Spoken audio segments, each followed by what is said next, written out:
what they learn to the real case. So the understanding is better. So that kind of creativity we have. And of course we have other ways of teaching, like giving them scenarios and things they can practice as well. The other part, discovery learning, here we say we will make them explore, give them a topic and ask them to go and explore on the topic and come back, and we will facilitate. As a lecturer, you facilitate. So when they explore, they are wandering around, either physically or in the mind, they're wandering. So will they go outside the curriculum? No, we give them some guidelines. We give them a guideline to follow so that they don't go out of the context to look for things. So we give a guideline so that they will be able to follow that guideline and get whatever ideas they need, and they can come and discuss. And in the discussion, of course, like what we are doing here, might be each group has a different way of presenting, and we learn from each other. Peer learning. And the other one is again here in social theory, where they can also still mentor-mentee, and peer learning is there in social learning theory.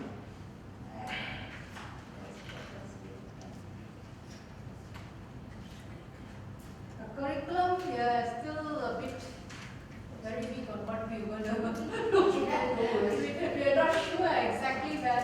Is it on the examination area in the curriculum? We can manipulate by giving more on the coursework, where we can give a different way to address different learners ways they can learn and they can answer. But other part of the curriculum, I don't know how we are going to address. Okay, well, that's good enough. Thank you. Well, the biggest contribution there is the fact that she mentioned so many techniques that never before, from the morning, people haven't mentioned so many techniques. Now, here's something important. In constructivist view, there are two things that have come up. One is what we call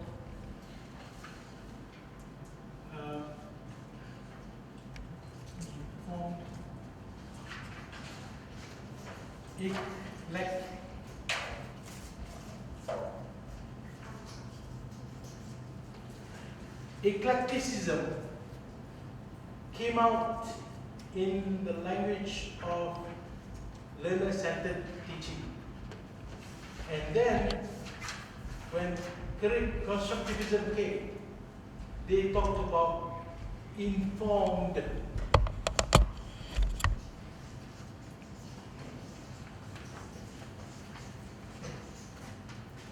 eclecticism. Now, eclecticism, not electic, but eclectic approach. Language teachers may have come across this because they were so much into learner-centeredness. Now, eclectic approach means you vary your teaching techniques.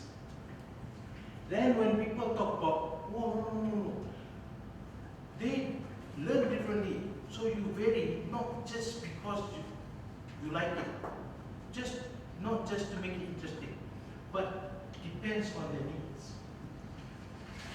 Alright, since we know that some people learn differently, there have many types of learning styles and learning strategies. Therefore, we try to use different techniques so that you will cater for as many types of learning as possible.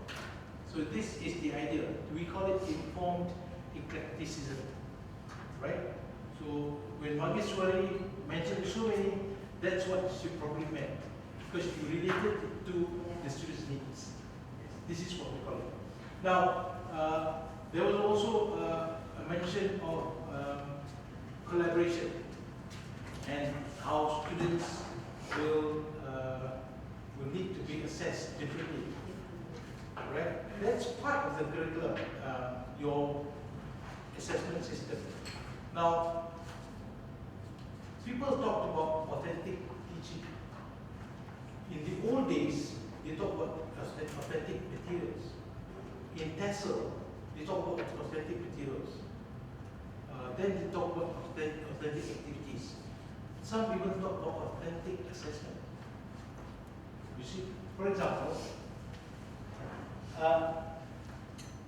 the one that I mentioned, you ask students to do assignments.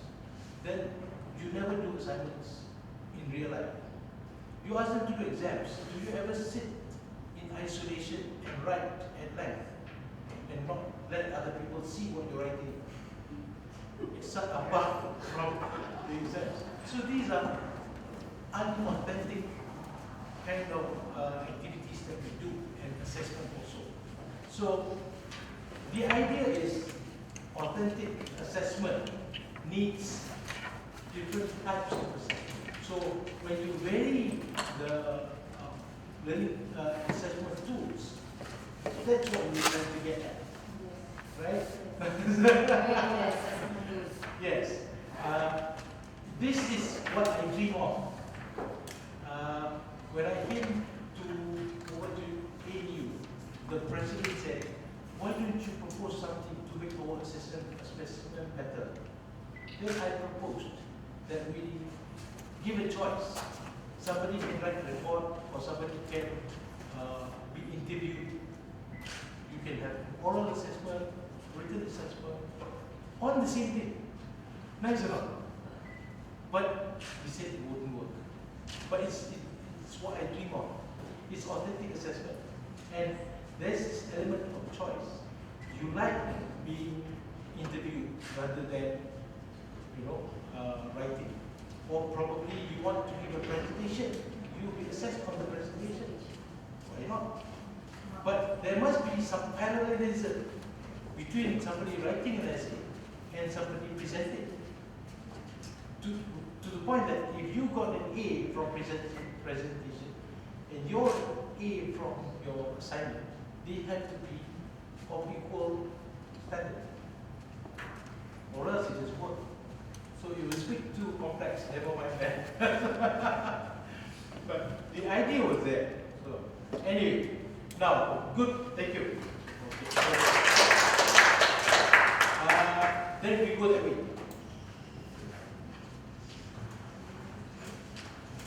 Okay. Yay, okay. Now, I'm not going to touch on each of the Not separately, theory, okay. just overall what we have discussed. Okay. Now, for the constructivism, for the curriculum, maybe we can develop the curriculum or the structure or the way of learning by you have to have the fundamental part first, the basic part. Meaning that if you cannot master the basic part, then you cannot move to the next stage. Meaning that you have to experience the first part, then the second part, then you can relate what you have learned before this and now. So based on experience, then only you will be expert, because each of us, we have the different style, right? Different style. Just now we already discussed on the multiple intelligence. We know that some people they are focused more on music, focus more on certain parts. So the subject or the curriculum must be based on that particular needs of the student. Then they can realize what they have learned. But like right now, everybody learn the same thing, and somehow if we ask the student say, I also don't know what I'm learning right now. Something like that. You have to learn, you have to experience first, then you can relate to the later stage. Okay, to add on to that, we were talking about meaningful learning.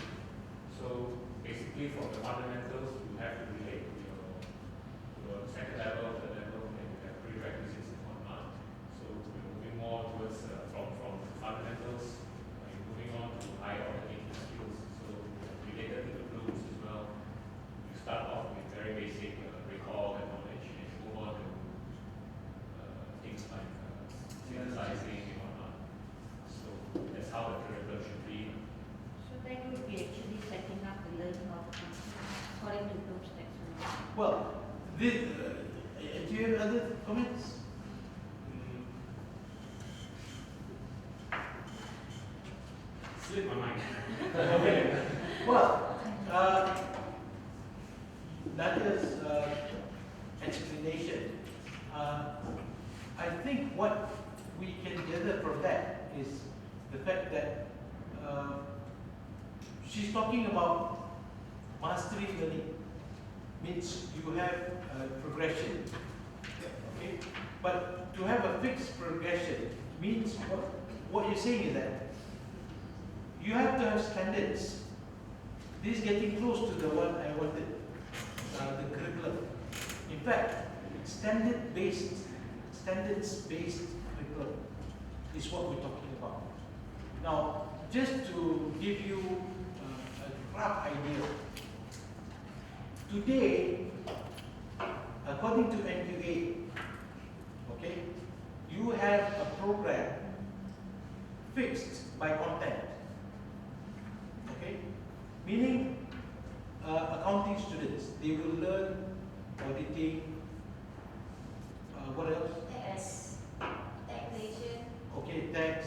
In tax, you will learn topics like How to calculate your taxable income, the rebate, and then soon you're gonna have to insert GST.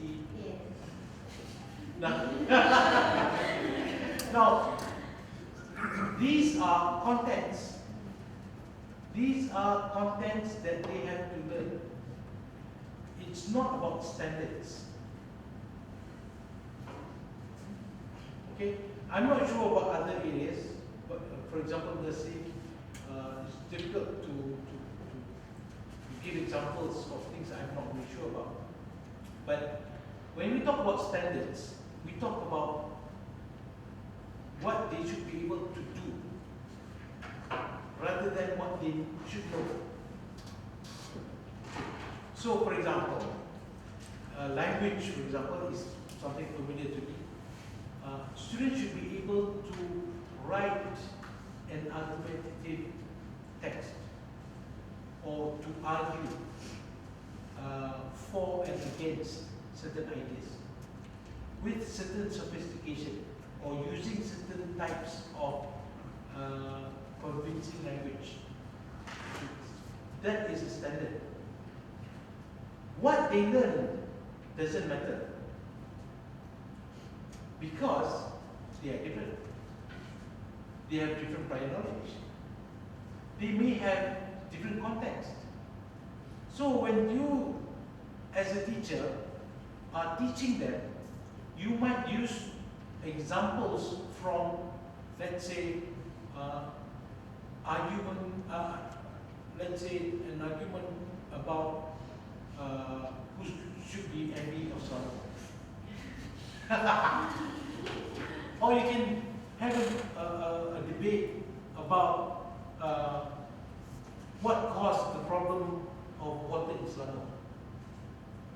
So now they may have a choice, but the standards are not the contents, but the skills that they have.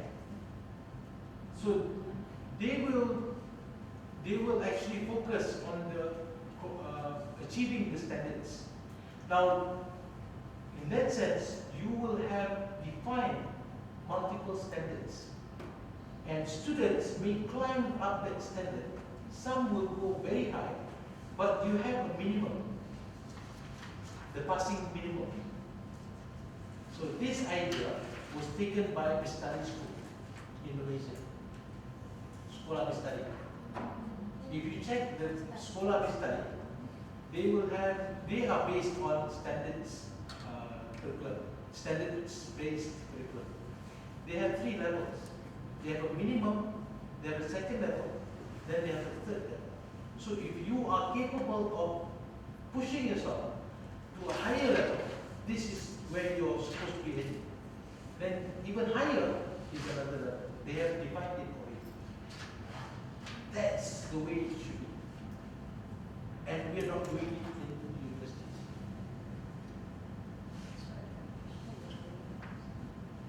And we don't have a choice.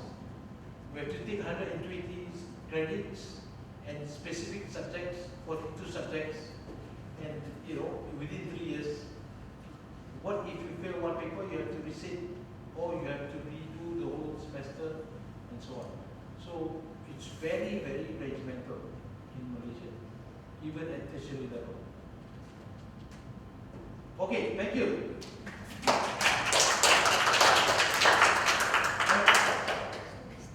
Then one at the back.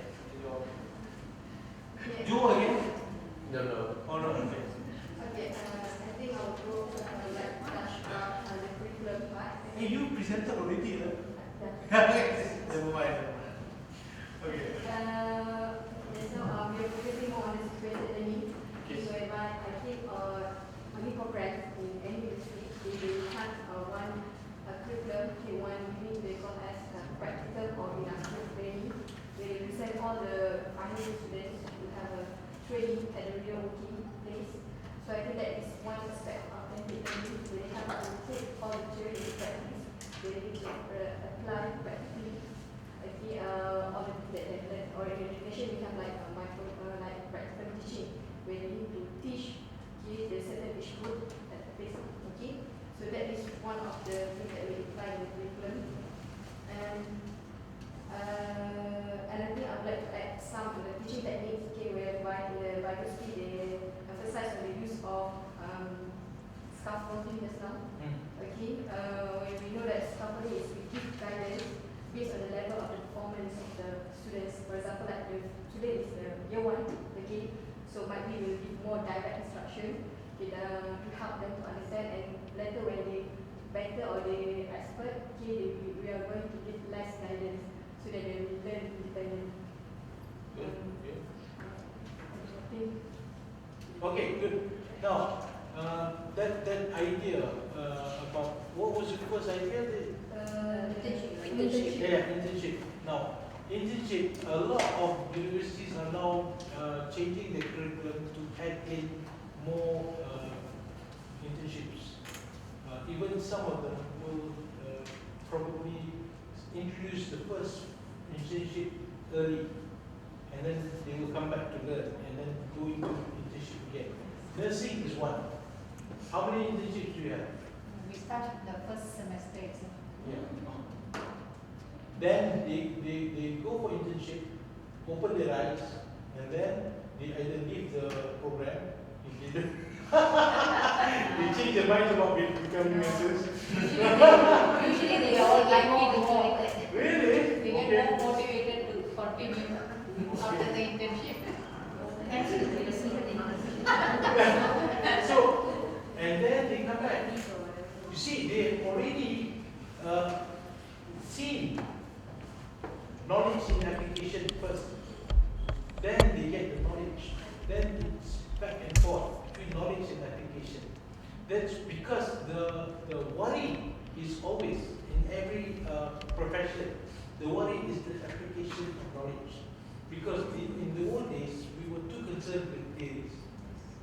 So this is the thing that we are concerned about. And remember I talked about this topic that somebody was doing on his PhD, work-based learning. That's one of our government policy under Human Resource Department, hoping to narrow the gap between colleges and industry. Because the idea is that the students will go into the industry more than before. And they will do that, what nursing is doing, they will do that. The same will be done for other areas. For example, tourism management. They will go and work with hotel, come back, learn more, go back and work in the hotels before they graduate. And the industry love this because they don't have to pay. It's cheap labor. Yes, cheap labor. Interns are very, very cheap. Okay, so good. Okay.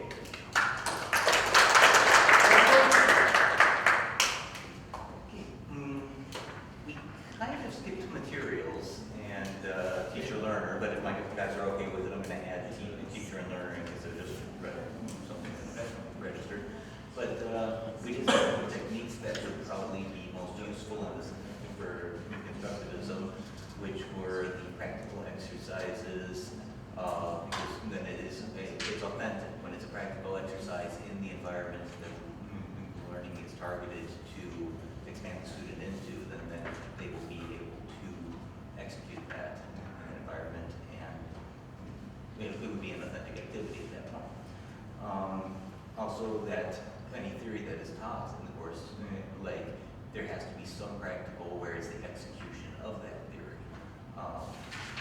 Whichever, like, out of the context of the classroom, see how it is applied in the real world.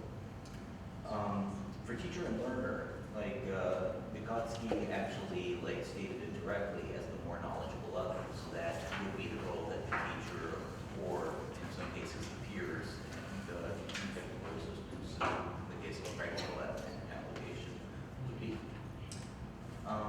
Since we focused more on the curriculum during our discussion, and what we looked at was like a specific exercise involving case studies. But the structure is that first you do have to have the previous the fundamentals in order to be able to review the case study. The step then is to like actually process a case study. The discussion that we tossed around was like an example of a toy store or a fast food restaurant where it went out of business because of whatever factors. Something that the student group, assuming they're like the 11 to 20-year-old range, would be interested in, something that they have an interest in. And then that case study that they have the interest in, you then apply and say what, you discuss like what they feel went wrong in the case study, what they felt was done correctly, would be repeated, what would help the company or what would hurt. From there, apply what's been learned and state like what is the business that is not in your area that you want to have. Do you not have a McDonald's here? Would you like one?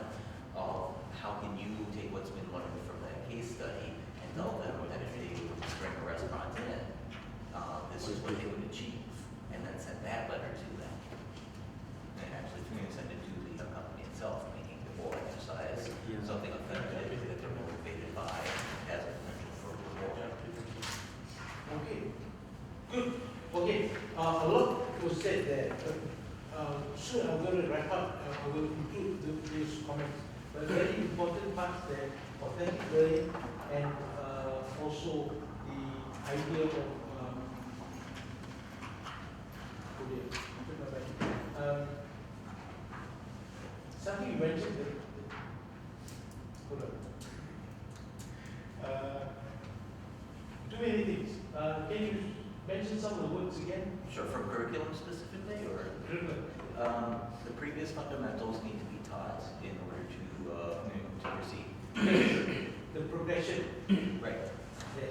Just want to comment on curriculum. If you think that students are different, but they're going to go into the same industry, they're going to be holding the same degree. Let's see whoever has exposure with UK system. Did you do a master's in UK, or did you check it out? Did you have a look at it? Have you had a chance to look at it? What about American system? Do you have a program like in Malaysia set?